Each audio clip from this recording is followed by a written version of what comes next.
big unknown is how Iran will retaliate. And there it faces a huge dilemma because on one hand, Iran has been cornered.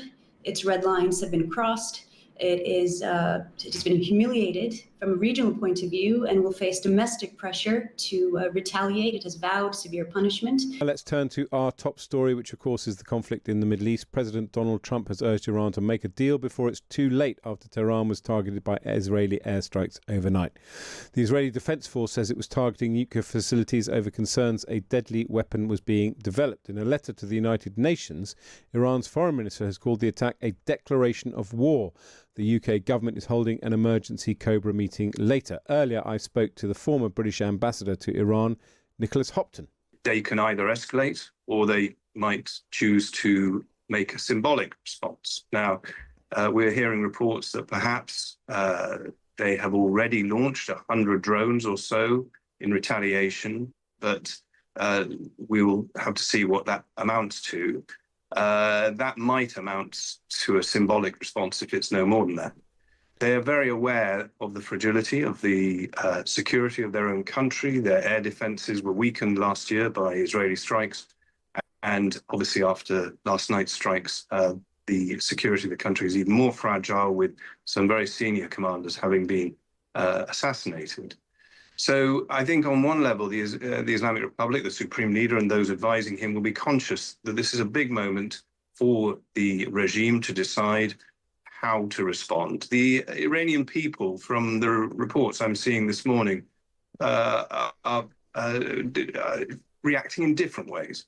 So predictably, there is an outpouring of national sentiment and expressions of resilience and the need to retaliate. The Iranians are very patriotic people.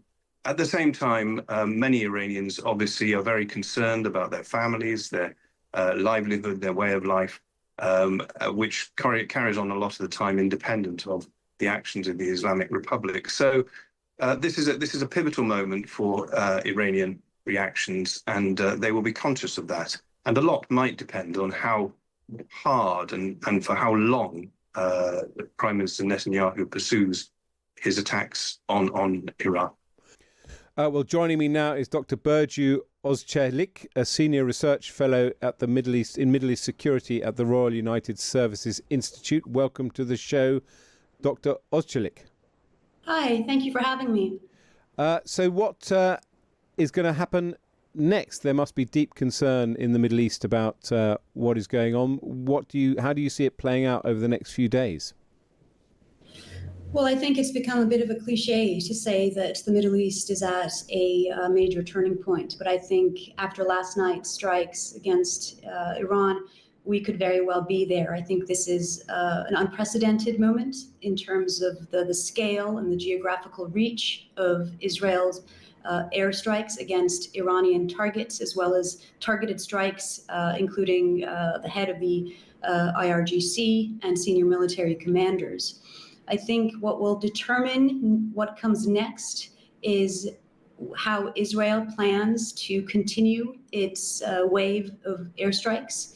There have been ongoing reports presently, I believe, that there are in fact strikes ongoing. And of course, the big question, the big unknown, is how Iran will retaliate. And there it faces a huge dilemma because on one hand, Iran has been cornered.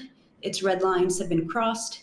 It has been humiliated from a regional point of view and will face domestic pressure to retaliate. It has vowed severe punishment. But what that will look like will also be hampered by its military capabilities. Its air defense systems have been severely weakened. We've seen this after the attacks last year and in April and in October. We saw this last night with the failure to counterattack or to prevent the incoming Israeli strikes. And so Iran now, I suspect, is feeling the pressure in trying to calibrate what its response may look like. Meanwhile, of course, President Trump has continued to focus on the possibility of nuclear talks, but that seems incredibly unlikely at this current moment. I think what fascinates me about what is going to happen next is two things. One was the former British ambassador Nicholas Hopton saying that countries like Saudi and the United Arab Emirates want stability and peace. They don't necessarily want what they might have wanted 10 years ago, which is Iran, as it were, to be defeated. And secondly, whether the regime itself can survive in terms of its internal politics and the huge hostility a lot of Iranians have to it. I mean, it seems to me it's in a straight fight, if I can put it very crudely, Israel will prevail. But what about those two factors? At what point will the UAE, Saudi Arabia, even Qatar step in, if at all? And what will happen internally in Iran in terms of the regime security? Well, those are great questions. On the regional response front, so far we've seen condemnations from Gulf neighboring states, condemnations against the attacks. And Iran has pursued over the past few years and months a program of normalization, of becoming better neighbors with with neighboring Gulf states. And this has mattered because it constitutes a form of deterrence against future Israeli strikes, and also limits what Iran can do in designing its counterattack. There's been much speculation about whether an Iranian retaliation might target oil infrastructure in the Gulf and the Strait of Hormuz. But this would create severe havoc with respect to the Gulf countries, Saudi Arabia, Qatar, the UAE. And there is a high level of desire, and has been since the start of the US-Iran nuclear talks, desire among Gulf states for a deal of some sort, even if that was a quick deal. There wasn't a comprehensive one that dealt with Iran's regional policies and its proxy network. So the desire for stability is there. Gulf states are very much hyper-focused on achieving their various economic development and visions over the next decade or so. And a regional confrontation, direct military confrontation between Israel and Iran was the last thing that Gulf states would have wanted.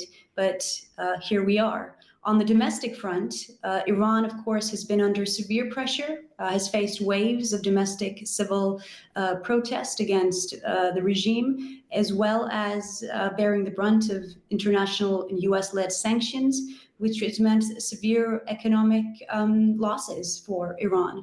And so the regime itself is under pressure, and it is now has been humiliated last night, I think, because it was because of the failure to respond, and in particular the loss of high-level military commanders. Well, absolutely. Dr. Burcu Ozcelik, Senior Research Fellow in Middle East Security at the Royal United Services Institute. Thank you so much for coming on the show and giving us your insights into the ongoing situation in the Middle East with Israel launching an assault on Iran.